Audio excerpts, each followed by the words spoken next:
What's up, LinkedIn? 2019, let's go. I'm not going to bore you with predictions because I'd be full of shit if I tried to tell you that I knew what was going to happen in 2019. But I will tell you three things that I've been watching, and I'm curious how they're going to pan out in 2019. Number one, what's going to happen with consumer privacy? We have a lot of awareness towards the end of the year.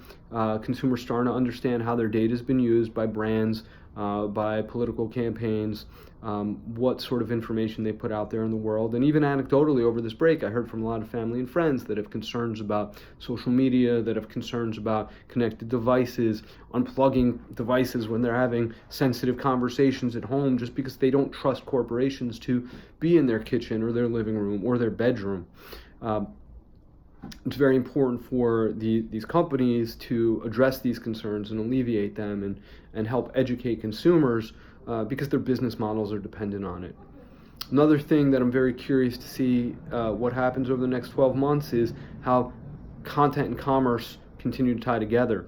I, for one, have been a long-standing believer that a great story, great video, great article, something meaningful that connects and creates emotional bonds from a brand is more likely to drive actual business results. And by business results, I don't mean engagement. I mean people buying something, whether that's in a business-to-business or a business-to-consumer environment. At Nudge, we provide measurement that shows conversions. We've partnered with a company called Lucid to help measure brand sentiment, how people truly feel about a brand after engaging with it. But there's a lot happening out there. There's interactive video solutions and players. There's shoppable Instagram, shoppable in new ways. All sorts of evolutions happening with technology, with formats, with storytelling. And I think we're going to see a lot more happening to tie these two things together. And the third thing is the continued wokeness of brands. I'm very happy that we've moved past the adage, the Michael Jordan adage of not being political because Republicans buy sneakers too. I think that was a fallacy, or maybe it fit the times, but it doesn't fit the times today. In 2018, we saw a lot of brands taking stands, whether it was Levi's or Nike or Patagonia, and we saw a lot of business leaders take stands on things like gun violence and gender inequality and equal pay. And so much more.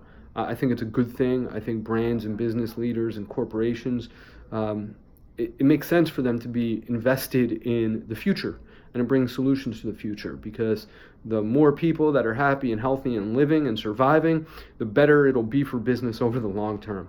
And it just shows, and that's just from the business perspective, right? At the end of the day, you want to be good people, you want to be good citizens, good members of society. We have a lot of problems and a lot of issues, and we need to work together, and we need to educate people to help solve them.